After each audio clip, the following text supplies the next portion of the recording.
আজ রাশির পঞ্চম ভাব। কারণ আমি সবসময় বলে থাকি যে আমরা যখন জ্যোতিষ নিয়ে আলোচনা করি বা যারাই জ্যোতিষ চর্চা করেন বা জ্যোতিষীরা, তাদের কাছে কোনো ক্লায়েন্ট আসলে ফার্স্টেই তারা প্রথমে পঞ্চম এবং নবম ভাবটাকেই প্রাধান্য দিয়ে থাকে। নবম ভাব হচ্ছে ভাগ্য ভাব। নবম ভাব শুভ হলে তার জীবনে যেমন সাফল্য আসে। পঞ্চম ভাব হচ্ছে সত্যিকারের মানুষ সে হবে কিনা। সত্যিকারের যদি মানুষ হয় তার পঞ্চম ভাব কিন্তু শুভ হতে হবে।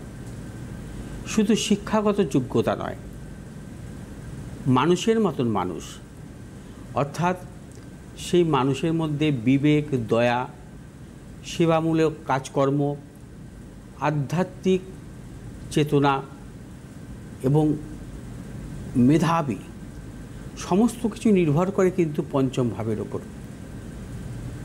দেখুন, আজকের রাশির পঞ্চমপতি কারক গ্রহ শুক্র হচ্ছে তুঙ্গি অবস্থায় আছে মীন রাশিতে, এবং পঞ্চম ভাবে বৃহস্পতির অবস্থান আছে, এবং পঞ্চমপতি সাথে বৃহস্পতির হচ্ছে ক্ষেত্র বিনিময় যোগও আছে। একে বলা হয় মুদ্রিকা যোগ। মুদ্রিকা যোগ, এই যোগ খুব বিরল, খুব বিরল। স্বামীজির জন্মছকে, স্বামীজির হচ্ছে ধনুলগ্ন, স্বামীজির ধনুলগ্ন, পঞ্চমপতি মঙ্গল পঞ্চমভাবেই অবস্থান। ওনার চতুর্থপতি অর্থাৎ স্বামীজির চতুর্থপতি কারক গ্রহ বৃহস্পতি হচ্ছে অবস্থান করছে তুলা রাশিতে। অর্থাৎ চতুর্থপতি পঞ্চমপতি যেমন রাজযোগে আবদ্ধ হলো, তেমনি ওনার জন্মছক অনুযায়ী কিন্তু পঞ্চমপতি পঞ্চমভাবেই মঙ্গলের অবস্থান। জন্মছক অনুযায়ী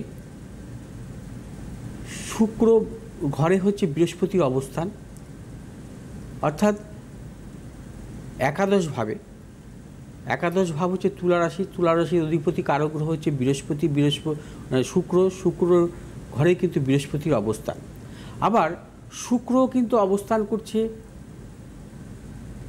লগ্নে অবস্থান করছে, অর্থাৎ ধনু রাশিতে অবস্থান করছে। অর্থাৎ বৃহস্পতি এবং শুক্রের ক্ষেত্র বিনিময় যোগ হয়ে গেল। এদিকে চতুর্থপতি পঞ্চমপতি রাজযোগে আবদ্ধ হলো, পঞ্চমপতি পঞ্চমভাবে অবস্থান করলো এবং পঞ্চমপতির ওপর বৃহস্পতি দৃষ্ট। অর্থাৎ স্বামীজির জন্মছকই মুদ্রিকা যোগ ছিল। অর্থাৎ এই যোগ খুব বিরল। আজ গোচরে এই যোগটি দেখার পরেই কিন্তু আমি আপনাদের কাছে ব্যাখ্যা করলাম এই যোগের সম্বন্ধে। এবং এই যোগের জন্মগ্রহণকারী জাতক জাতিকারা শুধু মেধাবী নন, তারা হচ্ছে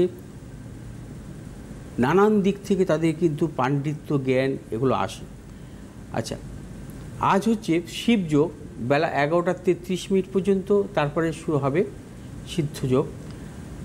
এই যোগও শুভ। এই যোগে জন্মগ্রহণকারী জাতক জাতিকাদের জীবনে কিন্তু সাফল্য আসে। শিবযোগে জন্মগ্রহণকারী জাতক জাতিকার যেমন সাফল্য আসে, সিদ্ধযোগে জন্মগ্রহণকারী জাতক জাতিকার জীবনেও কিন্তু সাফল্য আসে।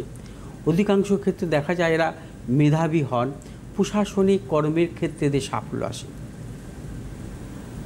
আজ যে এই বিশেষ যোগ সৃষ্টি হবে, এই যোগের দরুন বিশেষ বিশেষ রাশির ক্ষেত্রে কিন্তু বিশেষ ফল আজকে পাবেন, সেটা নিয়ে আমি বলবো।